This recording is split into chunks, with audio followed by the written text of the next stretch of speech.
Bueno, muy bien. Aquí terminamos ayer. Entonces vamos a rezar. En nombre del Padre, del Hijo y del Espíritu Santo. Amén. Dios te salve María, llena eres de gracia, el Señor es contigo. Bendita eres entre todas las mujeres y bendito es el fruto de tu vientre, Jesús. Santa María, Madre de Dios, ruega por nosotros los pecadores, ahora y en la hora de nuestra muerte. Amén. Nuestros ángeles de la guarda, Ruega por nosotros. en el nombre del Padre y del Espíritu Santo. Amén. Bueno, ayer estábamos viendo cómo o qué significado tiene lo que falta. Y lo que dijimos fue que, claro que nada falta a la pasión de Cristo, pero Él quiso hacernos partícipes, como si faltara. Y a eso se refiere San Pablo, porque está hablando aquí de sus sufrimientos que ofrece por la iglesia. Entonces, ahora vamos a continuar con ese tema del sufrimiento y el valor redentor que tiene nuestro sufrimiento como cristianos. Y me encanta esta figura del Simón, el cireneo, porque si ustedes se fijan, es que ahí estaba Jesucristo, que ya no podía avanzar, estaba tan débil, ¿verdad? Se cayó bajo de un peso tremendo, después de tantos latigazos, estaba deshidratado, y realmente Jesús no podía avanzar. Y los romanos tenían sus órdenes, y es decir, esos mismos soldados pudieron haber sido ejecutados si no cumplían su orden. Así que Jesús tenía que llegar a la crucifixión. Por eso les urgía a los soldados encontrar a alguien que le ayudara a Jesucristo. Y ese alguien fue Simón el cireneo. Es decir, Dios nos amó tanto que quiso que participáramos de la crucifixión, que Jesús necesitara de alguien humano para cumplir su misión. Y ese alguien fue Simón. Ese alguien también somos nosotros. Con cada dolor que ofrecemos, aunque sea una cosa chiquita, pico de un mosco, o una molestia, o pues tenemos que esperar una hora más para comer. Cosas chiquitas, estar parado en tráfico. Esas cosas, si ofrecemos así esas cosas por amor, estamos ayudando a Cristo igual que Simón el cireneo ayudó a Jesús. Pues qué hermoso que cada cosa que así ofrecemos, estamos ayudando a Jesús y consolando a Jesús. Esto es el sentido de ofrecer los sufrimientos a Dios. Nuestras mamás nos decían, mamá, tengo dolor de cabeza, ofrezco. Y a veces pues lo oíamos y no sabía pues, a qué se refería. Pero esto es decir, ofreciendo los sufrimientos, somos como Simón el cireneo. Realmente ayudamos a Jesucristo porque quiso que ayudáramos. No porque Él necesita ayuda, sino quiso que nosotros ayudáramos. Entonces, ahora les voy a dar como una fórmula, como una fórmula de química. Porque así funciona el mérito. Todo lo que hemos visto en este tema se puede resumir con este diagrama. Entonces, lo que Cristo hizo en su vida y pasión es algo que podemos imitar. Igual que Cristo ganó el mérito infinito, nosotros también podemos ganar el mérito porque Él quiso que tuviéramos esa capacidad. Entonces, ¿cómo funciona? Primero funciona así, que entonces vamos a hablar de Jesús.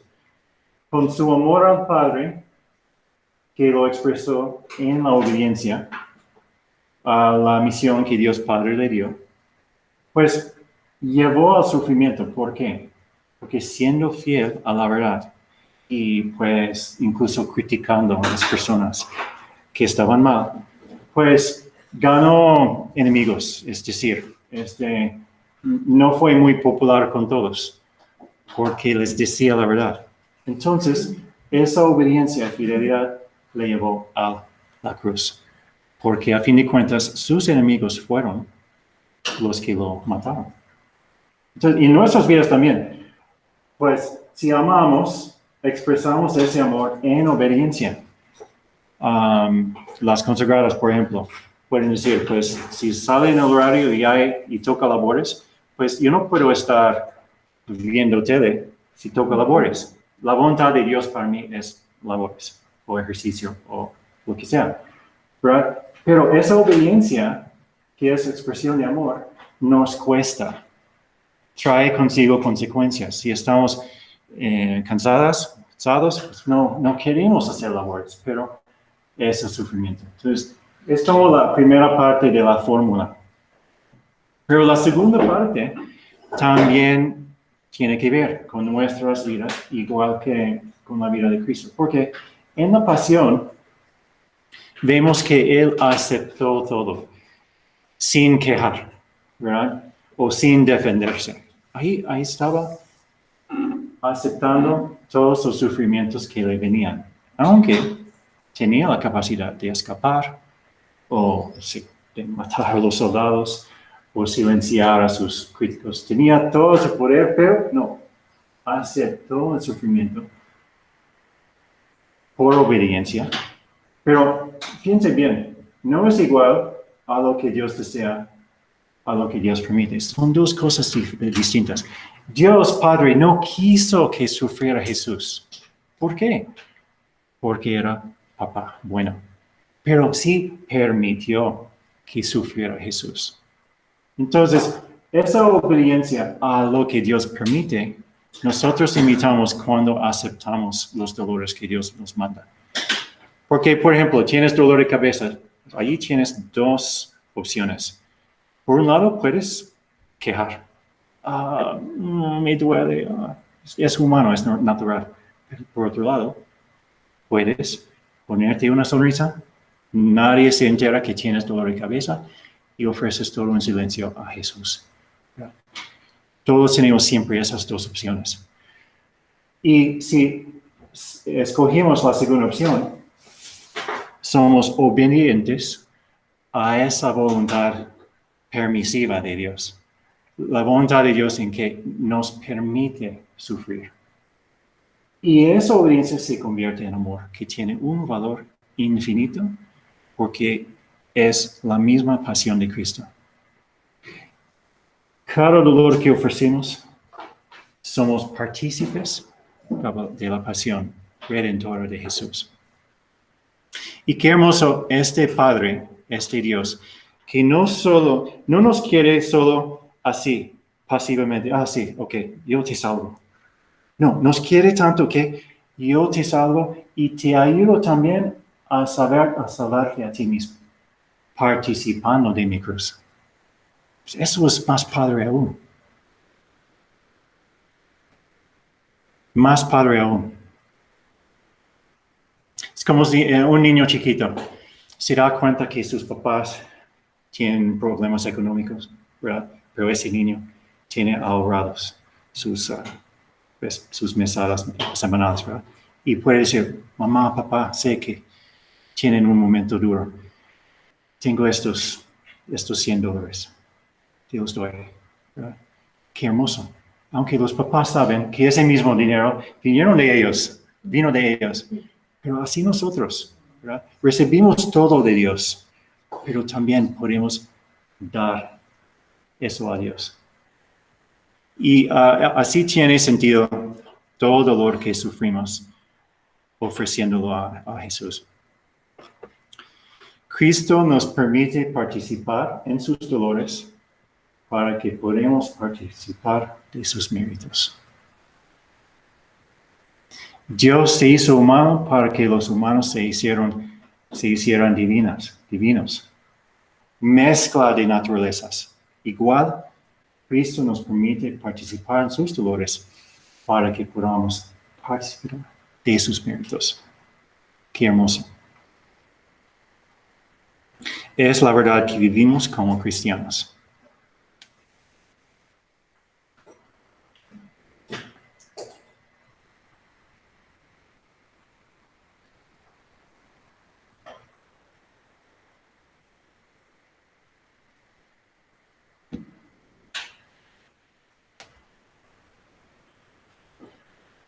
Pues ahora es una pregunta muy difícil.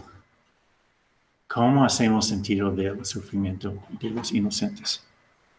Y como mi buena maestra de español me dirá, lleva acento, ¿verdad? Sé cómo. Sí, Leti es mi maestra de español.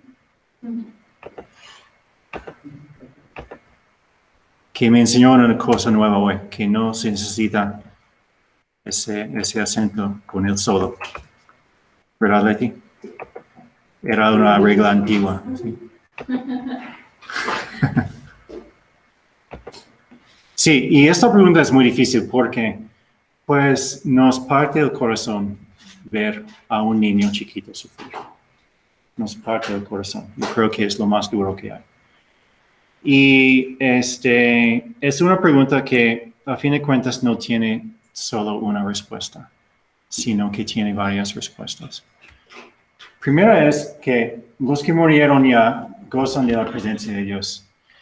Entonces, imagínense que no sé, eres mamá, pierdes a un niño que murió joven, pero con los sacramentos. Pues ese niño está en el cielo tan seguramente como está la Santa Teresa, el San Pedro. ¿Por qué? Porque murió sin pecado y murió en la gracia de Dios. Así que, ¿qué éxito de mamá? Diste luz a un niño que está en el cielo, ¿verdad? Y claro, no quita el dolor, pero es un consuelo.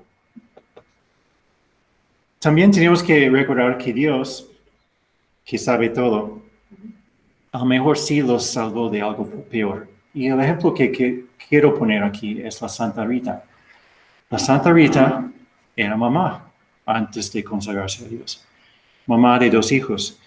Y ella vio que esos hijos estaban entrando en cosas malas, en pandillas y crímenes. Y ella rezó a Dios. Dios, antes de que pequen mortalmente, llévatelos.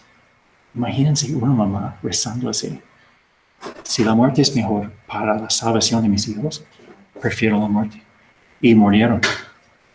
Entonces, lo que quiero decir ahí es que Dios a veces, incluso si se trata de un niño inocente, a lo mejor es porque ese niño, con las circunstancias de su vida, sí iba a entrar en una vida fatal. Y Dios, sabiendo eso, lo preservó, ¿verdad? Es algo que no sabemos, pero es una respuesta posible. Quizá Dios en su misericordia ha querido que llegaran pronto al cielo para ser nuestros intercesores.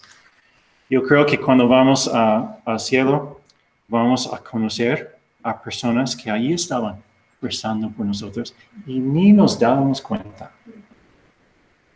Nuestros angelitos ahí en el cielo, nuestros intercesores.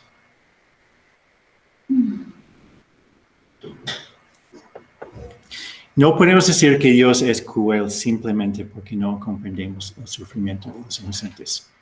Es decir, es someter a Dios a nuestros criterios, que simplemente no es lógico. No, un ser finito no puede juzgar las cosas, ¿verdad? O juzgar a Dios, que es infinito.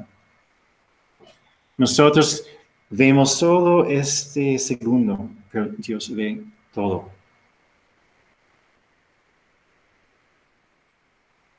Nos parece cruel, sí, niños de 5 años, pues, que murió, pobres papás, pues qué cruel es Dios. No, Dios tiene sus planes. Nosotros no somos para juzgar a Dios. Dios permitió que el peor sufrimiento afligiera al más inocente de todos, su propio hijo. Hablamos de niños inocentes, niños de 5 años murió. Sí, pero el más inocente era Jesús.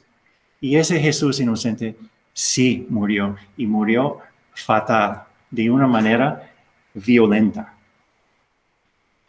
Y Dios tuvo muy buen plan para ello. Entonces, si Dios permite el sufrimiento de otros inocentes, es porque tiene un plan mejor. Ya nos demostró eso con su Hijo, su propio Hijo. Entonces, ¿cuánto más es verdad de los hijos de las parejas normales, ¿verdad? Que pobrecitos sí sufren porque perdieron a un niño chiquito. Pero eso pasó también al Hijo de Dios. No podemos olvidarnos de eso. Y a un punto relacionado es, sigue siendo un misterio que cosas malas sucedan a las personas, pero Dios también sufrió. Es decir, juega limpio, no hace trampa, no nos exige algo que no se exigió a sí mismo, que fue su único hijo. Y la Virgen María también. Vamos a ponernos en su corazón de mamá y vamos a imaginar cómo estuvo. Ver la tortura, el homicidio del propio hijo. No hay peor para una mamá. No puede pasar algo peor en la vida. Pero ella lo sufrió. Imagínense, Dios Padre lo sufrió. Sí, Dios no sufre porque Dios, sí, pero Dios, como un ser personal, con un único hijo, a su manera, sufrió. Le dolió. Entonces, lo que quiero decir con esto es que sí, podemos juzgar a Dios. Dios, eres cruel. Mi hijo murió a 4 o 5 años. Sí, pero tenemos que recordar que le pasó lo mismo a él. ¿Verdad? Es muy importante como ponerle en el buen contexto. Pero si una mamá que acaba de perder a un niño de 3 años llega y te cuenta todo, para ser caritativo, no es el momento de... Y ustedes todos lo sabemos, ¿verdad?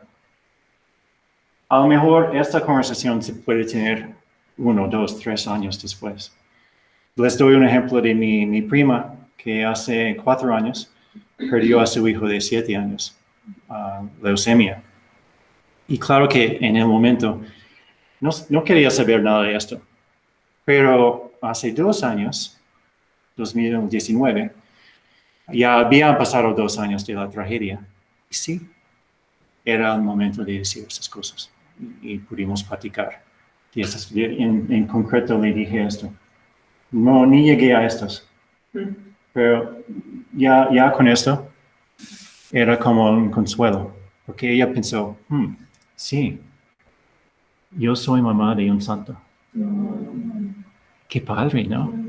Que claro, no quite el dolor, pero saber que el hijo está en el cielo, ¿qué mejor éxito de mamá puede existir? Entonces, yo creo que la primera reacción que tenemos que tener es la compasión. Es decir, lo mejor que podemos hacer con una mamá o un papá así, que acaba de perder un hijo, es llorar con ellos, sufrir con ellos, acompañarles en el sufrimiento. Porque no están preparados para oír consejos. No es nuestro lugar darles consejos. Es nuestro lugar, nuestro papel, sufrir con ellos. Así les acompañamos en su sufrimiento. Y ya después, quizá años después, estarán más abiertos a escuchar consejos. ¿Verdad? Eso es la caridad. Y como les dije al inicio, la clave de la apologética no es argumentos inteligentes, racionales. No, la clave es la caridad. Si amas a la persona con quien estás hablando, ellos perciben ese amor, perciben tu paciencia.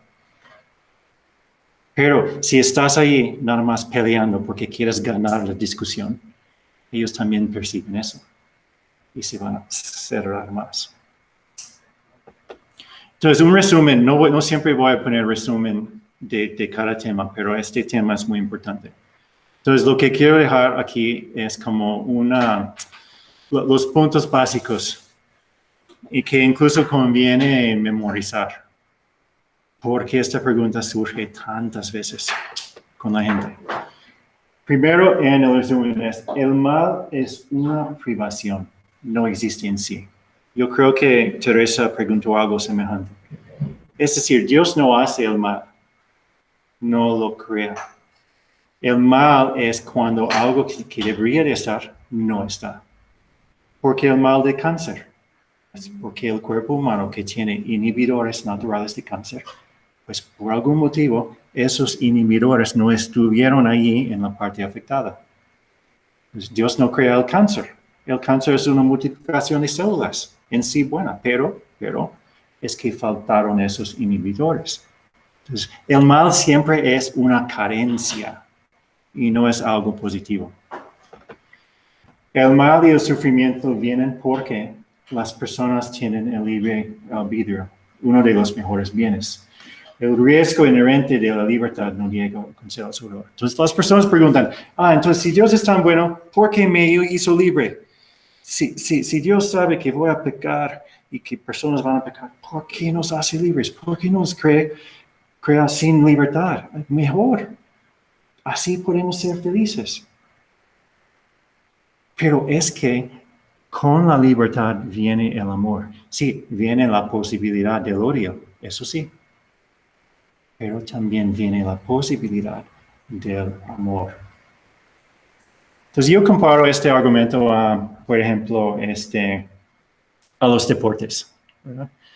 Si uno es aficionado de, no sé, de tenis o de fútbol, lo que sea, pues claro que se puede lastimar haciendo ese deporte.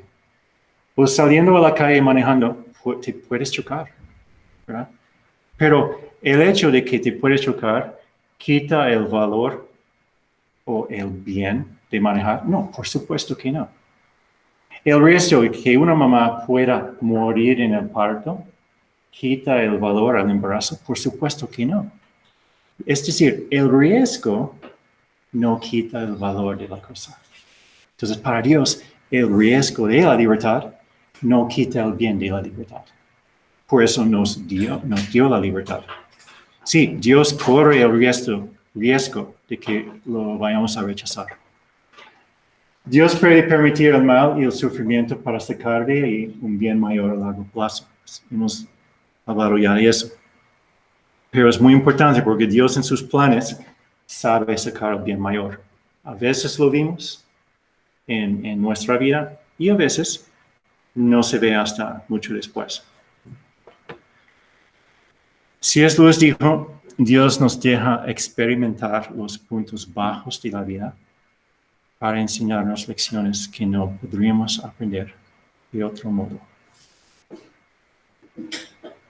Muy bonito.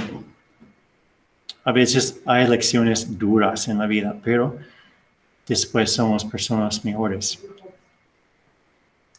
Creo que muchos tenemos la experiencia de, no sé, momentos duros de nuestra vida, pero esos momentos nos hicieron más humildes, más compasivos, más abiertos a Dios. Lecciones duras a veces son las mejores.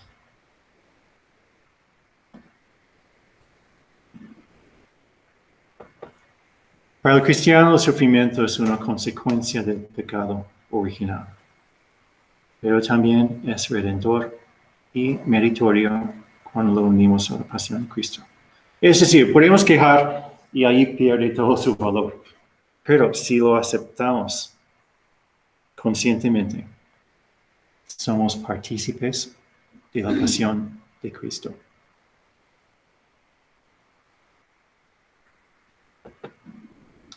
El mal deja manifestar la misericordia de Dios, causando gratitud en los que la reciben. Entonces voy a leerles este pasaje que seguramente reconocerán.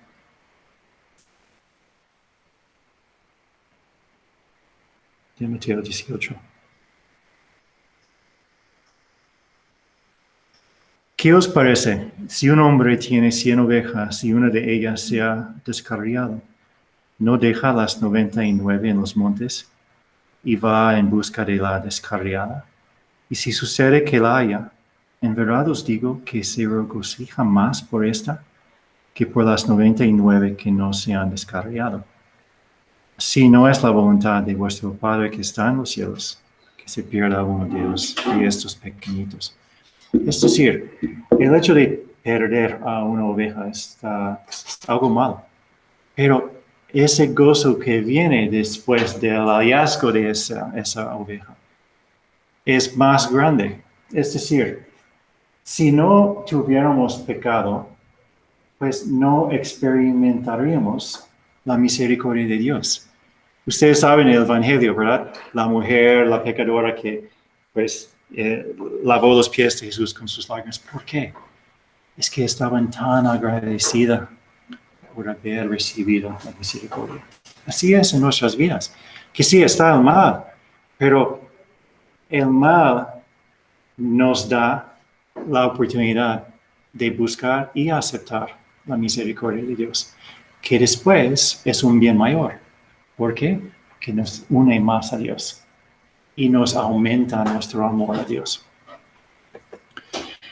El mal y el sufrimiento hacen posible la virtud heroica. Sí, son horribles el mal y el sufrimiento, pero gracias a esas cosas malas, tenemos ejemplos de personas que se han sacrificado por los demás. O esos bomberos que entran sabiendo que van a morir, pero entran porque quieren salvar a todos los que pueden. Pues ese mal del incendio hizo posible esa virtud heroica que da mucha gloria a Dios. Nuestra gratitud es mayor porque el mal nos hace apreciar más lo que tenemos. El mal hace más bello y deseable el bien. Si tuviéramos todo hecho, ningún mal, ningún sufrimiento, pues ¿qué ganas tendríamos de llegar al cielo? O ¿cómo apreciaríamos el bien? Un señor o una persona que ha pasado hambre en su vida aprecia más la comida, ¿verdad? El papá de Sandra, por ejemplo, él sí pasaba hambre de niño. Y después, gracias a Dios, pudo sacar adelante y tuvo buena vida y todo, pero no dejó de apreciar la comida. Cada comida tomaba su tiempo. Qué bueno. ¿Por qué? Porque había pasado hambre. Lo que quiero decir es, ese hambre está mal. El mal, el sufrimiento, todo mal. Pero el bien que nos hace es que apreciamos más las cosas que tenemos. Y esa gratitud es un bien mayor. Es decir, mejor esa gratitud que el mal.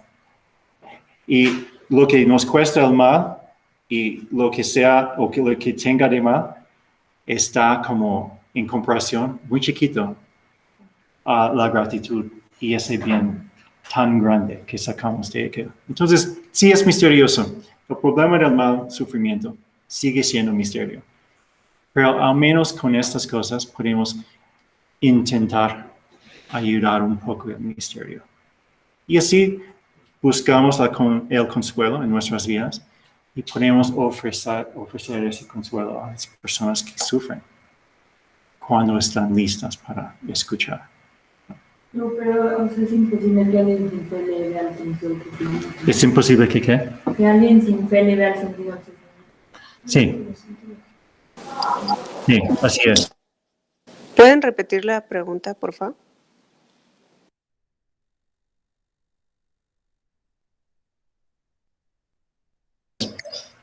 Sí.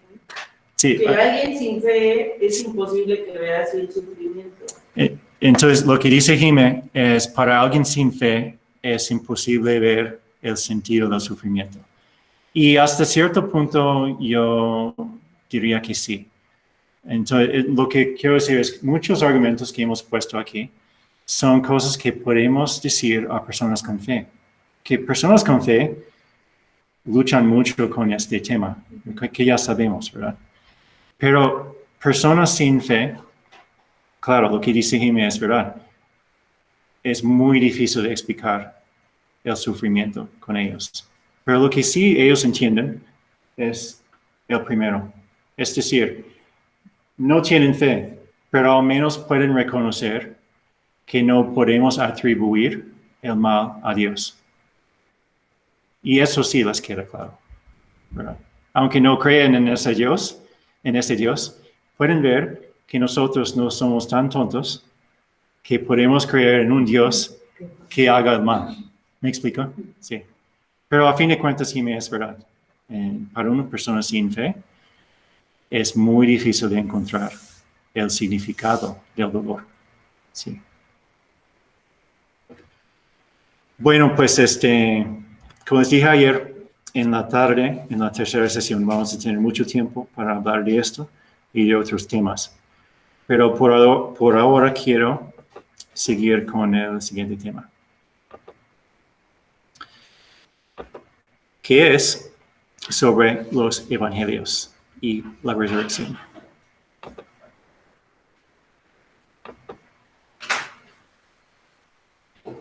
Y ¿por qué vamos a ver este tema? Porque ya hemos visto la existencia de Dios, atributos, objeciones.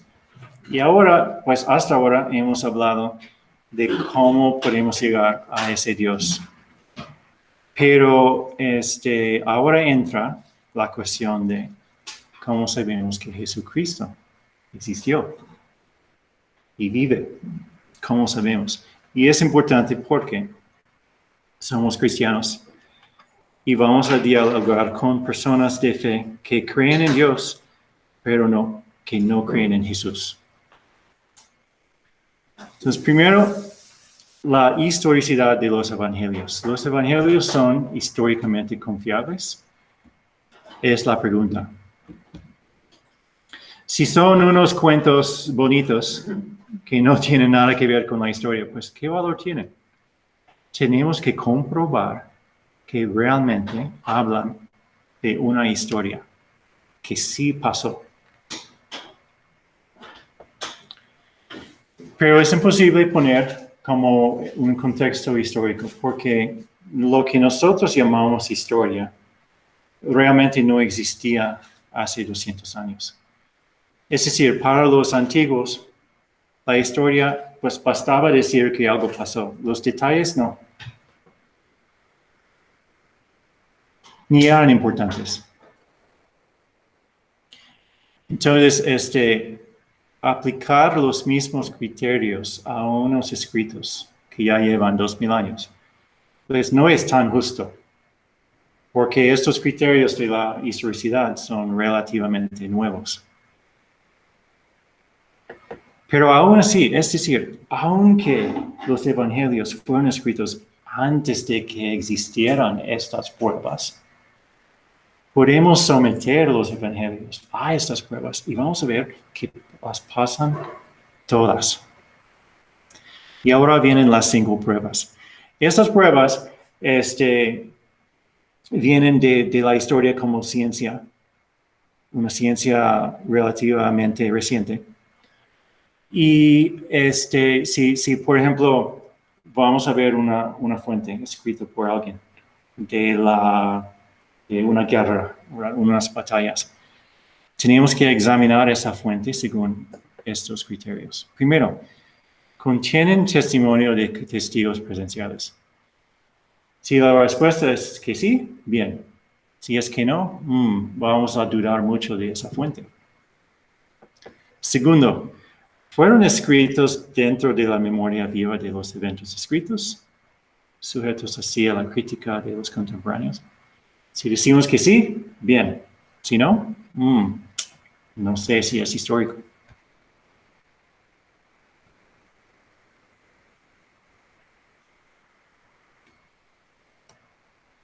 Pues la memoria viva se refiere a que estuvieron presentes con la persona en que eso, y se refiere a que otras personas que también atestiguaron el mismo evento siguen vivos. Entonces, vamos a dar un ejemplo. Ok, pues ahí haciendo ejercicios, antes de que llegaran todo el grupo, yo vi a Jime haciendo, ¿cómo se dice? En inglés se dice pull-ups. Cuando ¿cómo es? Dominadas. Te alzas, ok. Y yo veo, ¿cómo se llama? Dominadas. Yo veo a Jimmy y veo que hace 100 nominadas. ¡Wow! ¿Verdad? Pero yo no digo nada a nadie, ¿verdad? Y pues llego a una edad de, vamos a decir, 150 años, hipotéticamente. Y ustedes, pobrecitas, ya se han ido de esta vida. Y Jimmy también. Y escribo, sí, vi a Jimena hacer 100 nominadas. Pues, ¿quién me va a creer? ¿Y por qué no me van a creer? Porque no vive nadie que también atestiguó o pudo atestiguar lo mismo. Otra cosa sería, sí, pues yo vi a 100 y pues Gloria vio, no, yo conté 80. Y Teresa dice, no, yo 120, yo conté. Puede haber peleas, es decir, si yo digo una cosa, no sé, en una cena, sí, yo vi que hizo 100. Ahí está Gloria, ahí está Teresa para contestar y para discutir conmigo y decir, no contaste bien, ¿verdad? Entonces, a eso se refiere memoria viva. Si una fuente, si una descripción histórica fue escrita durante el tiempo en que vivían todavía otras personas, es más confiable. Si viene después, menos confiable.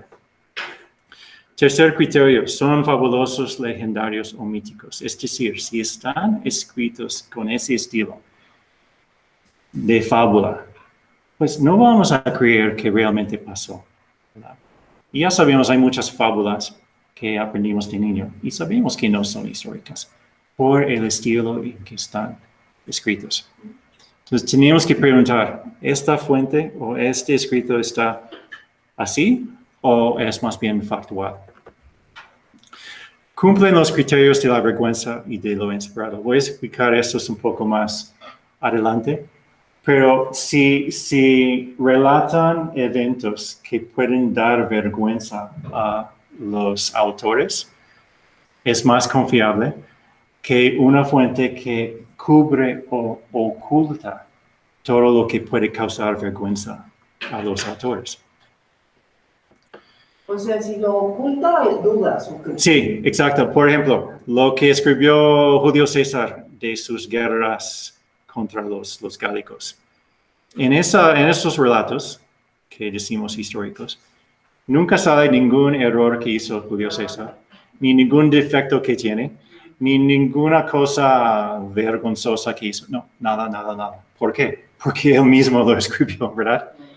Entonces, claro que tienen un valor histórico, pero 100% confiables no, porque no relatan nada que da vergüenza o un defecto del autor.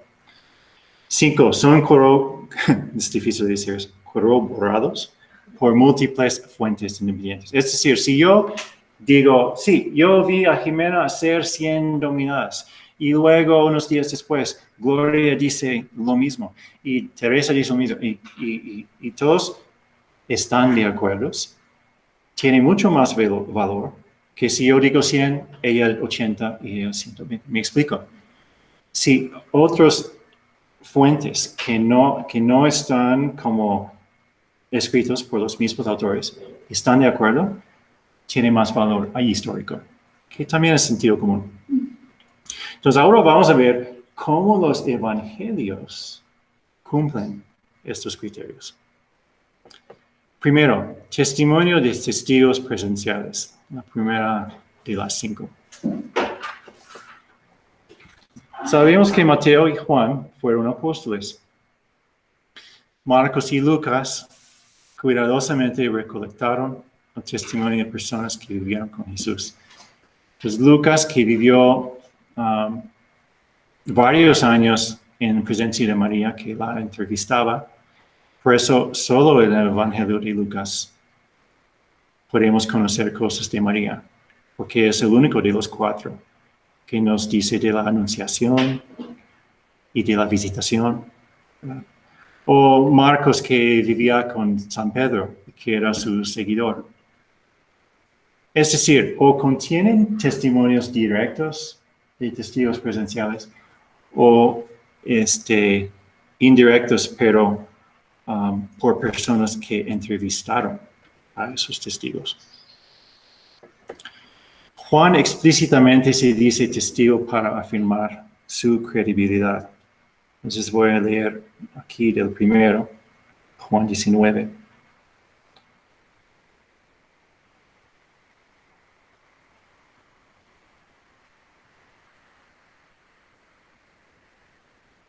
Y dice, pero uno de los soldados le traspasó el costado con una lanza, y al momento salió sangre y agua. Y el que lo ha visto ha dado testimonio, y su testimonio es verdadero, y él sabe que dice la verdad para que vosotros también creáis. El mismo San Juan aquí sabe que no va a tener valor histórico, lo que está diciendo, si no nos dice que él sí estuvo presente para ver los hechos. Es decir, él mismo, el autor, quiere afirmar que él ha sido testigo. Porque si no, a lo mejor las personas, las generaciones futuras, no le van a creer. O sea, como que eso yo creo que no es que le haya salido a él, ¿no? O sea, como hombre, porque pues si nunca no había historia, Sí. como por qué te pensarías eso, ¿no? O sea, obviamente tiene que ser una inspiración del Espíritu Santo. Eso, exactamente. Algo inspirado y algo de un autor que sabe que otras personas van a leer lo que escribe, que no es solo para él mismo. Él tuvo esa conciencia cuando estaba escribiendo. Los conflictos aparentes entre los evangelios diferentes son insignificantes. Por ejemplo, el orden de las tentaciones. Si ustedes ven los 4 evangelios, no salen en el mismo orden, ¿verdad? Convertir las piedras en pan, tirarse del precipicio, ¿verdad? Esas tentaciones no siempre vienen en el mismo orden. O las bienaventuranzas. Unos evangelios ponen 4, otros ponen 8, ¿verdad? O el Padre Nuestro no es exactamente igual. Pero lo que quiero decir es, esas diferencias chiquitas les da más credibilidad. ¿Por qué? Si yo relato una historia y Ale la misma, y Jime la misma, y Leti la misma, cada quien va a poner unos detallitos diferentes, que cada quien recuerda diferente las cosas, ¿no? Porque somos humanos, seres humanos. Igual los evangelios fueron testigos, es el mismo relato, pero detalles un poco diferentes, porque son 4 puntos de vista diferentes. Sí, Ale. Oye, en específico en el Evangelio de las Tentaciones, como que normalmente los evangelios son de prédicas de Jesús o de algo que vieron que hizo Jesús, ¿no? Y en ese momento él estaba sola. Él les platica a sus discípulos, aparece así como tal en los evangelios Sí. que Jesús les platicó. Es algo que podemos suponer. Podemos suponer que Jesús habló de eso con sus seguidores más íntimos, ¿verdad? Con Pedro y Santiago y Juan, ¿verdad? No tenemos, no nos dice directamente que Jesús les haya dicho, pero es algo que podemos suponer, ¿verdad? Sí. Porque claro que hubo muchas conversaciones entre Jesús y los apóstoles que ni están escritas, sí. Los 4 evangelios son muy fáciles de armonizar en un recuento narrativo. De hecho, uno de mis libros favoritos es eso. Es como una compilación de los 4 evangelios, pero todo en uno. Y ahí indica, esto de Marcos, esto de Lucas, pero todo va así, en una unidad sintética. Y me gusta ese libro porque, por ejemplo, en Viernes Santo, prefiero leer un relato de la pasión en vez de 4, pero en ese un relato vienen todos los detalles de los 4, ¿verdad? Pero eso no hubiera sido posible si esos 4 evangelios fueran muy diferentes, que no lo son. ¿Cómo se llama? ¿Cómo se llama? Se llama Los 4 evangelios en uno, pero no sé, es The 4 Gospels in One, pero no sé si existe en español. Valdría la pena buscar, sí. ¿Tienes un ejemplar? Ahí había, ajá. Ah, No me acuerdo cuál, Ah. cómo se llama, pero sí había. ok. Bueno, vamos a buscar después. Dividido en 9, todos. Ajá, sí. Vamos a buscar después. Ok. Y yo tengo una en mi casa.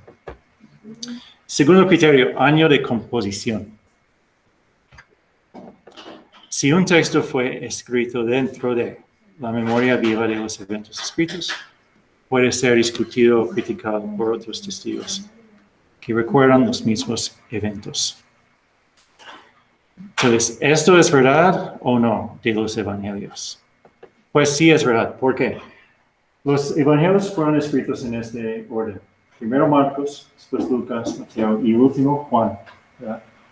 Pero con todos los métodos ahora que tienen, de analizar manuscritos, compararlos con otros de la misma época, usar medios técnicos y científicos para encontrar la fecha. Con todo lo que se ha hecho en los manuscritos evangélicos, podemos identificar con certeza científica que fueron escritos entre estos años. Es decir, incluso en el año 100, todavía vivían personas que habían atestiguado los eventos de Jesús, ¿verdad? Entonces, si estos evangelios hubieran sido escritos después, como en el año 200, no se puede aplicar, pero fueron escritos temprano. El primer grupo herético fue los ebionitas del segundo siglo DC, judíos cristianos que negaron la divinidad de Cristo.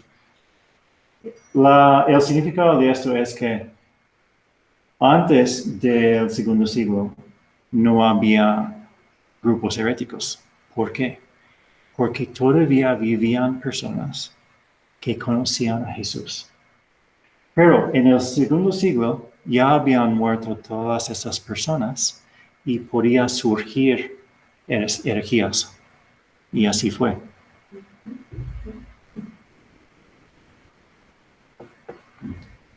Normalmente los mitos nacen mucho después de la vida de un famoso.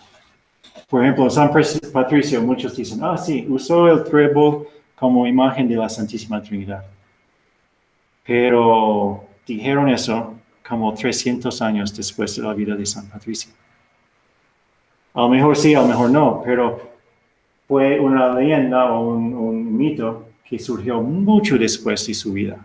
O dicen, por ejemplo, que no hay serpientes en Irlanda porque San Patricio cuando llegó, así con su báculo, y serpientes se fueron. Sí, pero ese cuento empezó mucho después de su vida. Y así con muchos, San Basilio, lo de los, bendecir las gargantas. La tradición empezó mucho después de su vida. O cosas que ha dicho Buda, incluso la vida de Buda o de Mahoma. O Nero que dicen, sí, cuando estaba quemando la ciudad de Roma, estaba ahí tocando su violín. Pues, a lo mejor sí, a lo mejor no. ¿Por qué? Empezaron ese rumor después, mucho después. Mi punto es que si fueran mito, si los evangelios así fueran mito, pues hubieran nacido mucho después. ¿Verdad? Así es con los demás mitos. Ni legendario ni mítico. Tercer criterio. Tenemos que examinar si los evangelios fueron así escritos como fábulas. Y lo que pasa es que el histórico anticristiano, ¿es histórico o historiador? Igual, ¿no? ¿Se entiende? Historiador mejor. Sí. Pues mi maestra de español le voy a consentir. El historiador anticristiano normalmente asume a priori. A priori quiere decir sin evidencia, como un prejuicio.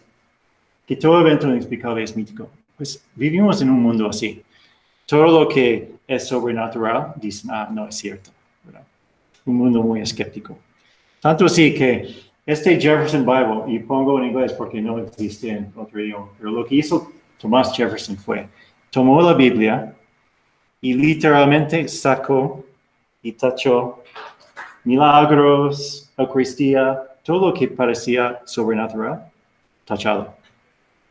Y ahí solo tienes a un Jesús maestro que nos da proverbios y lecciones morales. Pero el punto es que los historiadores actuales suponen como prejuicio que no pudo haber pasado nada sobrenatural. Que si no tiene explicación científica, no pasó. Es un prejuicio a fin de cuentas. Pero los milagros de Cristo fueron escritos como hechos. Si los evangelios contuvieran solo, sí, los seguidores que maravillados, no. Pero nos dice de fariseos, sacerdotes, romanos, que veían los milagros de Jesús y odiaban a Jesús, pero tenían que reconocer que Jesús tenía poderes inexplicables. Los milagros y la resurrección parecían increíbles incluso a los testigos. En los cuentos de la resurrección vemos que estaban incrédulos. Les parecía imposible que Jesús hubiera resucitado. Y eso también nos relata los evangelios. Es decir, si fueron fábulas, la resurrección sería como una parte, una lección, un triunfo victorioso. Sí, pero no se relata el evento así, sino como algo que sí pasó y que causó sorpresa en los testigos. Si los apóstoles hubieran querido inventar el mito de la resurrección, ¿cómo se hubieran imaginado que Jesús hubiera sido no reconocido? Es decir, ¿cómo pudo entrar eso en la imaginación? Si estás narrando una fábula, el héroe muere y después resucita. Pero ¿qué sentido hay en que los mismos seguidores no lo reconocen? ¿Cómo va a entrar eso en la mente de un escritor de mito? Simplemente no hace sentido. No hay un porqué. ¿Y en esas épocas ya sabían que era la resurrección? No entiendo tu pregunta. O sea, los discípulos ya sabían lo que era resucitar. Bueno, Antes de que resucitara Cristo. había oído, o Jesús mismo había dicho cosas, pero no entendían todavía que tenía que resucitar. Es decir, ¿Sabían que existía la resurrección verdaderamente? Ajá. Pues sí, porque resucitó Lázaro, ¿no? O sea, como... Pero antes de Lázaro había, o sea, como... ¿cómo qué? O sea que si en esa época se sabía lo que era la resurrección, o sea, los judíos O sea, no de Cristo como tal, Sí. sino lo que... Porque había dos grupos de judíos, ¿verdad? Los fariseos y los saduceos. Los fariseos sí creían en la resurrección, pero los saduceos no, ¿verdad? Entonces había como un desacuerdo. Pero los mismos seguidores de Jesús sí habían atestiguado resurrecciones, porque Jesús resucitó a 3 personas, ¿verdad? Lázaro, la hija de Jairo y el hijo de la viuda de Naín, ¿verdad? Entonces ya habían visto esa cosa 3 veces, pero no lo esperaban Jesús. Les cayó de sorpresa. Sobre todo les cayó de sorpresa de que no era reconocible. La doctrina de la Eucaristía no puede ser lenguaje mítico, dado que Cristo y su auditorio no lo interpretaron así. Por otro lado, las parábolas fueron entendidas como cuentos didácticos. Cuando Jesús dijo a las personas, sí, el hijo pródigo, pues nadie le preguntó, ¿y cómo se llamaba ese? ¿Y dónde vivía ese? Pues porque sabían que era parábola, ¿verdad? Pero los evangelios como tales, sobre todo si vemos en Juan 6, que está hablando del pan de la vida, pues ahí no es lenguaje de mito ni de parábola. ¿Por qué? Porque las mismas personas no entienden. Dicen, ¿cómo nos puede dar su cuerpo y sangre? ¿Verdad? Es ridículo. Y es precisamente porque no fue escrito en un lenguaje mítico. El lenguaje de los evangelios es un lenguaje sumamente factual. Es como un informe. Tal pasó, luego tal pasó, luego tal pasó. Ni comentarios, ni lenguaje bonito, no. Hechos, hechos.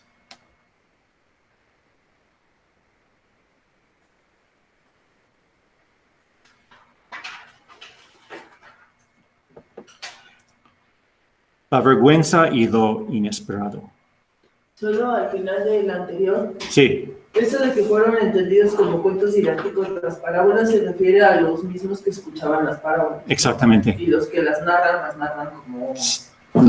¿Sí? Como cuentos, Como sí. historias. Ajá, sí. No ponen detalles biográficos, por ejemplo, ni nombres ni lugares, sino, un hombre en, ajá, sí. Como si fuera fábula, porque efectivamente fue fábula. Sí. Pero eso es muy diferente a hechos que sí pasaron, ¿verdad? Eventos específicos con detalles concretos. Y en los evangelios, como veremos, ponen detalles muchas veces, incluso irrelevantes, porque fueron cosas que pasaron. Y de hecho, eso nos lleva al siguiente. Entonces, la vergüenza y lo inesperado. ¿Qué quiere decir esto? Si yo escribo algo, como por ejemplo una autobiografía, y en esa autobiografía no hay nada como pues, una crisis, ni un pecado, ni un efecto, pues nadie va a creer eso porque no es real. Entonces, a eso se refiere el criterio de la vergüenza. Lo inesperado es que si son cosas que uno podría inventar, pues ficción. Pero si son cosas que ni se les ocurre a una persona normal, pues probablemente es porque sí pasaron. Entonces, primero la vergüenza. Si los evangelios fueran ficcionales, no incluirían detalles que podrían avergonzar o descreditar a los primeros cristianos. Entonces, ¿qué quiere decir esto? Imagínense que quieres comenzar una nueva religión. Sí, quiero ser famoso, comenzar una nueva religión. Y yo y mis amigos vamos a inventar un cuento sobre un Jesús. Ok. Pues si yo voy a hacer eso, entonces, ¿por qué voy a incluir detalles que me pueden descreditar? Es decir, si yo soy un apóstol, ¿por qué voy a decir que el primer papa, San Pedro, traicionó a Jesús 3 veces en la misma noche? No me conviene. Pero los evangelios, porque son factuales, incluyen muchos detalles vergonzosos. Y estos son solo algunos. ¿Verdad? Primero, la negación de Pedro, sumamente vergonzosa. Primer papa, pues ¿cómo podemos creer en una iglesia en que el primer papa fue así de cobarde? Pero es que pasó, sucedió. Y no fue un cuento o un invento, porque si fuera invento, hubieran pues, ocultado eso. O que los apóstoles, todos cobardes, se fueron, ¿verdad?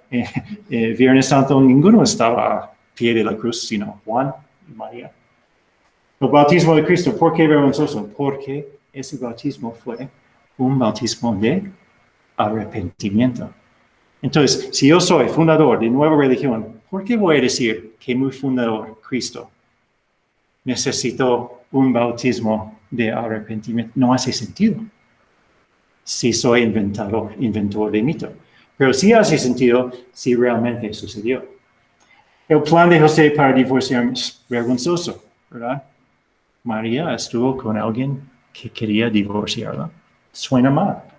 La traición de Judas, pues uno de los primeros 12, Cristo no supo a quién estaba llamando, porque uno de esos 12 íntimos le traicionó. No hace sentido, pero es que sucedió. Lo que quiero decir este criterio es que si es invención, no incluye cosas así. Pero si es real, si es la verdad, claro que va a incluir eso. Porque los humanos pecan, los humanos caen. ¿Verdad? Incluso después de todo, Jesús, la resurrección y todo, en el relato de Lucas, donde habla de la ascensión, bueno, no leo ahora, pero después ustedes pueden. Dice que algunos dudaron. Imagínense, ahí estaba Jesús resucitado enfrente de ellos y aún así dudaron. Qué vergüenza. Pero es que eso pasó. El criterio de lo inesperado. Si los evangelios fueran ficcionales, no pintarían a Jesús haciendo cosas que nadie podría inventar. Si soy inventor de cuento, pues uso mi imaginación. Pero en la vida de Jesús hubo cosas inimaginables, que son estos. Inimaginable que Jesús hiciera trabajo en el sábado. ¿Por qué? Porque ningún rabí judío hacía eso. Era escandaloso. Amor a los enemigos, jamás antes de Jesús, jamás. En toda la historia había un predicador que decía, ama a sus enemigos. Eso para los griegos y los romanos era debilidad, amar a los enemigos. Qué débiles. No, solo Jesús. Entonces, por eso, inimaginable, porque no hubo precedente histórico. Ningún maestro había dicho algo semejante. O como Jesús mismo no lava las manos. Pues qué escándalo. Pero eso es inimaginable para un inventor de cuento. Que Jesús haya dicho al Padre era también escandalosísimo. Era una falta de respeto. Jesús, ¿cómo te atreves a decir, papá, allá de? Pero Jesús decía, papá, allá de. Algo que no se le hubiera ocurrido a un inventor de mito, ¿verdad? Y sobre todo las normas, que Jesús haya sido amigo de paganos, prostitutas, leprosos, inimaginable, inimaginable. Precisamente porque antes de Jesús nunca existió amigo de prostitutas, ni de leprosos, ni de samaritanos. Me explico. Inventor de una historia falsa. No se le ocurre eso. No, y aparte no hace que la gente diga, ay, qué padre. ¿Qué es No, esto?". no. Tiene el efecto contrario. Sí, sí. La gente leyendo eso va a decir, qué escándalo. ¿Quién es este Jesús? Sí. Bueno, yo creo que se nos acaba el tiempo. Bueno, ¿cuál es el horario? Ahora que sigue. Creo que a las 12 es la oración. Sí, tenemos algo de tiempo. ¿Qué les parece si sigo hasta las 11:30 y así tendrán todavía una media hora de tiempo? Okay. Sí. Yo me despido porque tengo junta. Pero Ok, luego está me bien. pongo al Si corriente. quieres, puedes ver el resto en la grabación, ¿ok? Gracias. Ok, bueno, hasta luego. Bye. Bye. Cuarta prueba, quinta, la verificación independiente. Muchas otras fuentes mencionan hechos sobre Jesús. Y es una lista impresionante porque ninguno de estos autores fue cristiano. Incluso, a excepción del primero, los demás son anticristianos. No les caían bien los cristianos, ni Cristo. Pero lo mencionan y los detalles que relatan coinciden con los detalles del Evangelio. Entonces, ¿por qué es importante eso? Si todo lo que sabemos de Jesús viniera de creyentes, bueno, qué padre, pero ayuda mucho y refuerza la credibilidad si también enemigos de Cristo recordaron los mismos eventos. Esa es la verificación independiente.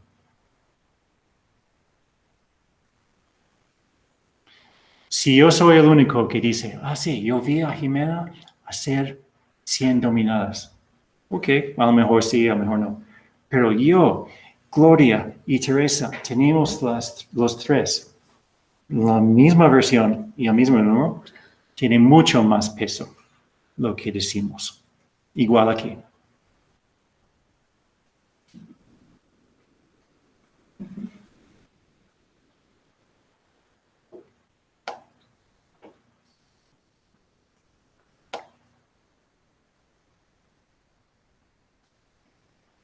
¿Y esos escritos dónde los encontraste tú? O sea, los puedes buscar y los encuentras. Sí. Después, si ustedes quieren hacer Google y pueden poner en Google Jesús, Flavio Josefo, Jesús, Tranquilo o Suetonio, ahí va a salir lo que escribieron.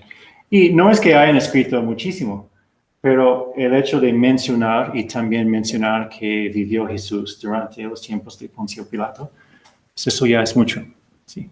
Eso ya confirma que la persona de Jesús sí existió, ¿verdad? Y es un hecho, es decir, puedes aceptar que Jesús fue el Mesías o puedes rechazar eso, pero tienes que admitir que vivió. Si no admites que vivió, estás loco. No eres racional. ¿Sí? Es como decir, la guerra entre España y México nunca sucedió. Claro que sucedió, lo sabemos, ¿verdad? No puedes negar hecho histórico. Y Jesús existió. Muchos escritos de Tácito son la única fuente que menciona ciertos eventos antiguos, pero nadie duda. Entonces, ¿qué quiero decir con esto? Todo el mundo dice, Tácito, gran historiador romano. Nadie duda de él. Pero lo que sí es cierto es que el mismo Tácito falla esta prueba. A lo mejor él pasa a las otras 4, pero falla esta. ¿Por qué? Porque él dice unas cosas sobre Nero y otros emperadores que ningún otro dice, entonces no hay verificación independiente.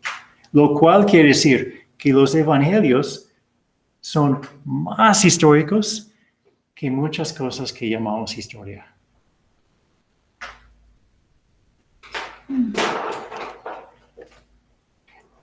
Los evangelios son más confiables que un libro de texto de historia. Así es. Aunque fueron escritos mucho antes de la existencia de la historia como tal. Entonces, la conclusión es, los evangelios pasan todas las pruebas de la historicidad y las pasan bien. Por lo tanto, es razonable concluir que son históricamente confiables. Si tomas una clase en la Universidad de Historia, puedes tener la confianza de que tus evangelios son incluso mejores y más objetivos que ese libro de texto. Porque los evangelios han sido sometidos a esas pruebas.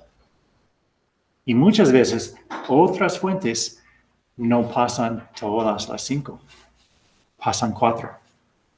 Los evangelios, 5 de 5.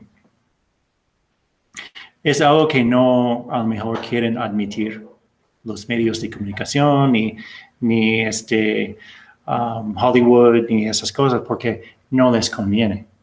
Vivimos en un mundo muy hostil a la fe. Pero Jesús existió y los evangelios son confiables. Son 2 minutos más.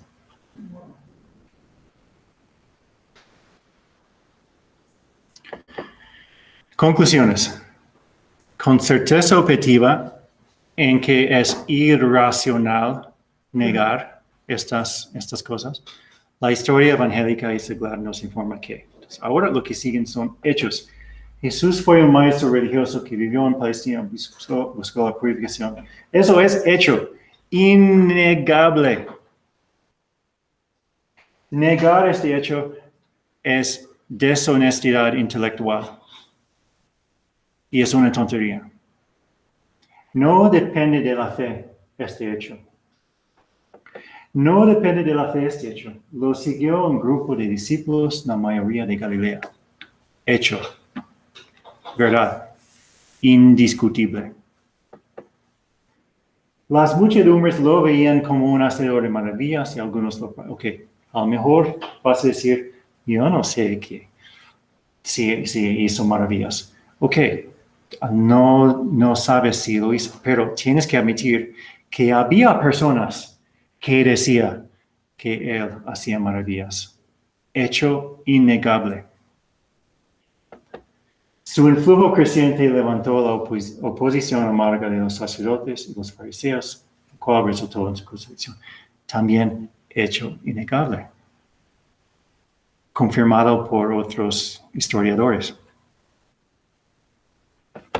Sus seguidores anunciaron su resurrección corporal y ningún resto de su cuerpo ha sido encontrado jamás, hecho innegable. Si tienes fe o no tienes fe, tienes que admitir que estos son los hechos de una persona que sí vivió en este mundo, y esa persona se llamaba Jesús de Nazaret.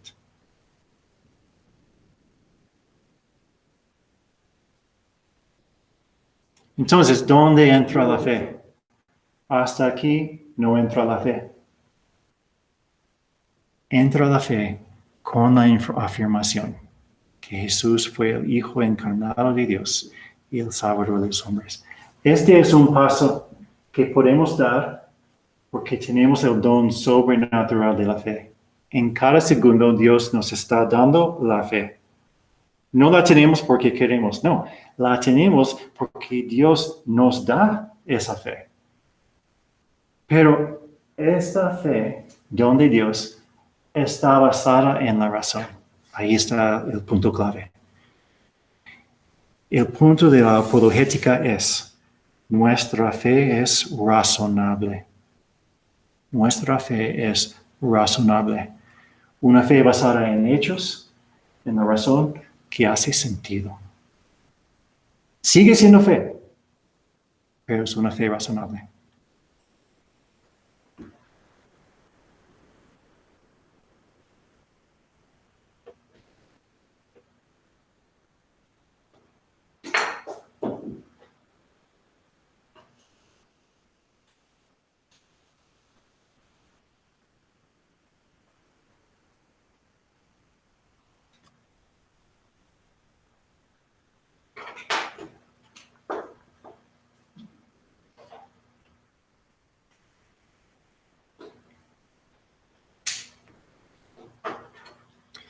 Pues lo dejo aquí por ahora.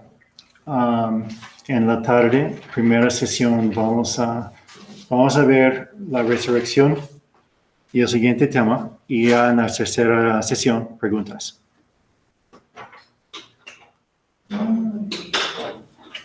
La última pregunta. La última, sí.